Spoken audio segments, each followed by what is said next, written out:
तो सही बात है कि जिस तरीके से अपराध हो रहा है उसमें सरकार को गंभीरता से लेना है। उससे ज़्यादा प्रशासन को भी ध्यान देने की आवश्यकता है। इस महीने में ही तकरीबन 2 महीना हुआ और 30 से अधिक जगह गोली चला, कई लोगों का जान गया।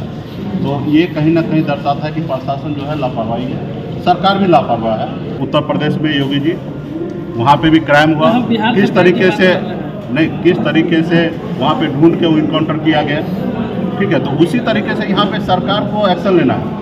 अगर सरकार सही से अंकुश न लगाए तो उसको कहा जा सकता है कि जंगल राज, क्योंकि वो पदाधिकारी बेलगाम है, उनके ऊपर कंट्रोल नहीं है। अभी माननीय प्रधानमंत्री नरेंद्र मोदी जी का 10 साल से सरकार चला रहे, 9 साल बीत गए, 10वां साल चलने वाला। तो ये देखेंगे कि 10 साल में क्या किए हैं, या अच्छा काम किए तो ठीक है, इनके फिर से लाया जाएगा। नमस्कार, आप लाइव बिहार देख रहे हैं। मैं हूं राजमोहन तिवारी। बिहार में 2024 लोकसभा चुनाव को लेकर तमाम राजनीतिक पार्टियां किस प्रकार से जमीन पर काम कर रही हैं वो बीते 25 फरवरी को तो हमें पता चल ही गया। लेकिन देखिए, बिहार की राजनीति है और पॉलिटिकल पार्टियों की कमी नहीं है। बात हम मुकेश सहनी की कर रहे हैं। वीआईपी पार्टी के सुप्रीमो मुकेश सहनी आज सिवान पहुंचे थे और वहां पर वो जब पत्रकारों से मुखातिब हुए तो उन्होंने बिहार सरकार और बिहार के प्रशासन पर भी सवाल खड़े कर दिए। यही नहीं, उन्होंने यूपी के योगी मॉडल को भी बेहतरीन बताया और ये कहा कि बिहार में भी उसे लागू करना चाहिए। देखिए, मुकेश सहनी किस प्रकार से पिछले वर्ष यूपी में चुनाव लड़ने को लेकर बीजेपी से उनकी खटपट हुई थी, लेकिन अब हाल ही में उन्हें Y+ की सुरक्षा मिली हुई है। उसके बाद कई तरह के कयास लगाए जा रहे हैं कि बीजेपी के साथ उनकी डील हो गई है, महागठबंधन से उनकी बात नहीं बनी। लेकिन इसी बीच जिस प्रकार से मुकेश सहनी बिहार में जंगल राज को लेकर जवाब दे रहे हैं और बिहार के प्रशासन पर,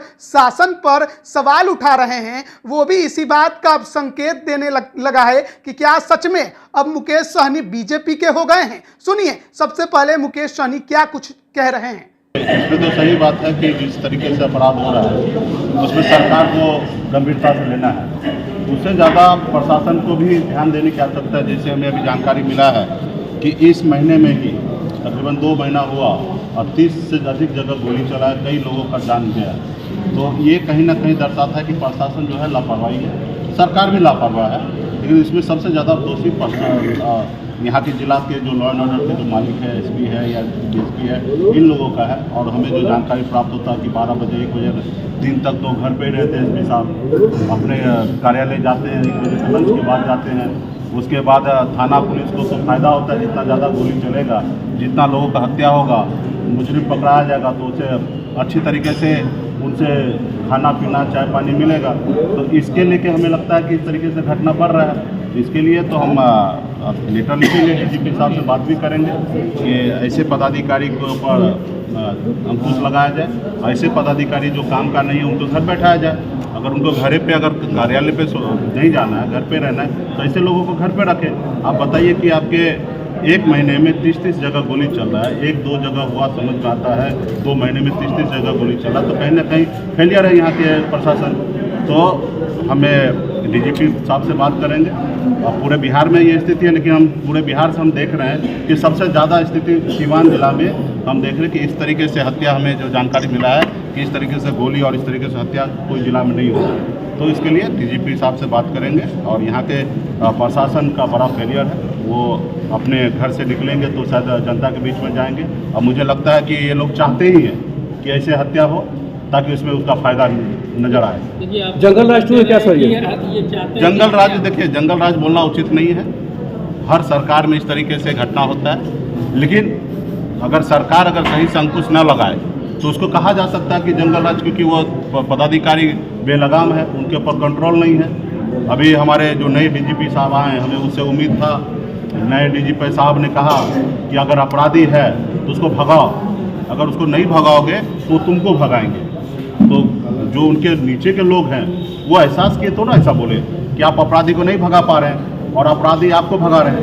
वो एहसास किए बिहार में इस तरीके से घटनाएं, इसलिए उन्होंने कहा कि आप अपराधी को भगाओ। तो अपराधी जब भागते रहेंगे, छुपते रहेंगे, गांव-गांव जाते रहेंगे तो क्राइम नहीं करेंगे। और जब अपराधी के पीछे आप नहीं भागेंगे तो अपराधी जब घर पे रहेंगे, उनको मालूम है कि एक हत्या किए, 2 हत्या किए, हमें कोई कुछ कर नहीं पाया, हमें ढूंढ नहीं पाया, पकड़ नहीं पाया, तो तीसरा भी हत्या करने के लिए कोशिश करेंगे। तो इसके लिए हम सरकार से भी बात करेंगे। और ये मान रहे हैं ना कि हर सरकार जो है कि इस जो अपराध के मामले में इस पर अंकुश नहीं लगाती है।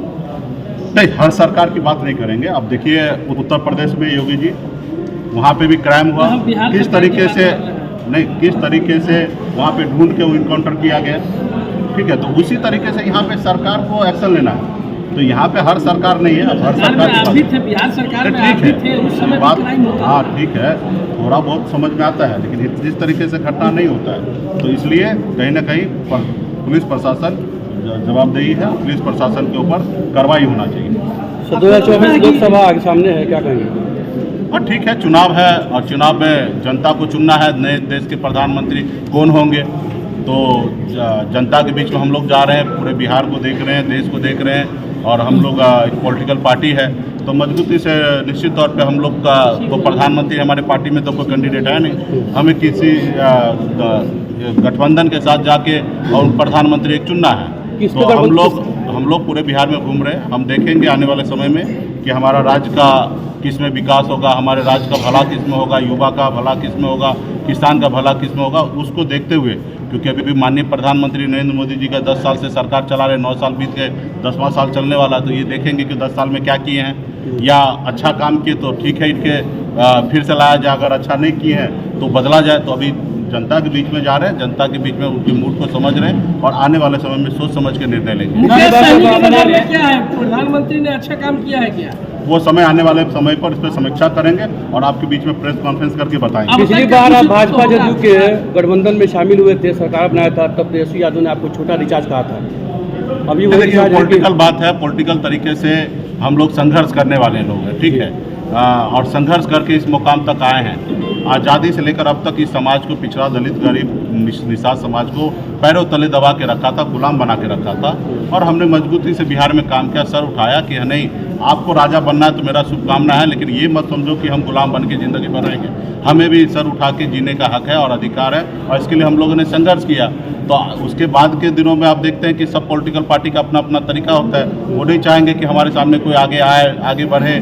तो ये एक पॉलिटिकल है, लेकिन किसी के चाहने से नहीं होगा, जनता के चाहने से होगा। जनता के पास वो ताकत है कि देश के प्रधानमंत्री बनाए, राज्य का सीएम को बनाए, ये जनता के हाथ में होता है, और वो आने वाले समय में जनता निर्णय लेंगे। वीआईपी पार्टी के संगठन को मजबूत करने के लिए मुकेश सहनी आए दिन किसी न किसी जिले के दौरे पर होते हैं, और आज वो सिवान पहुंचे थे। वहां पर उन्होंने अपने पार्टी के तमाम नेता कार्यकर्ताओं को संबोधित किया, जोश भरा, और लोकसभा चुनाव की रणनीतियां उनके साथ बैठकर बनाई। लेकिन बात जब बिहार में शासन, प्रशासन और व्यवस्था पर पूछी गई तो उन्होंने ये जरूर कहा कि अगर अपराधी अपराध कर लेता है और वो पुलिस के गिरफ्त में नहीं आता है, इसका मतलब आप कह सकते हैं कि बिहार में जंगल राज है। बिहार को भी जरूरत है कि यूपी से सीखे, योगी से सीखे, किस प्रकार से वहाँ की पुलिस अपराधियों को ढूंढकर उनका एनकाउंटर करती है। बिहार में भी वैसा ही कुछ करने की ज़रूरत है। नए डीजीपी RS भट्टी से बहुत उम्मीदें थीं, लेकिन अब तक वो खरे नहीं उतर पाए हैं। बने रहिए लाइव बिहार के साथ। आप सभी का बहुत बहुत धन्यवाद।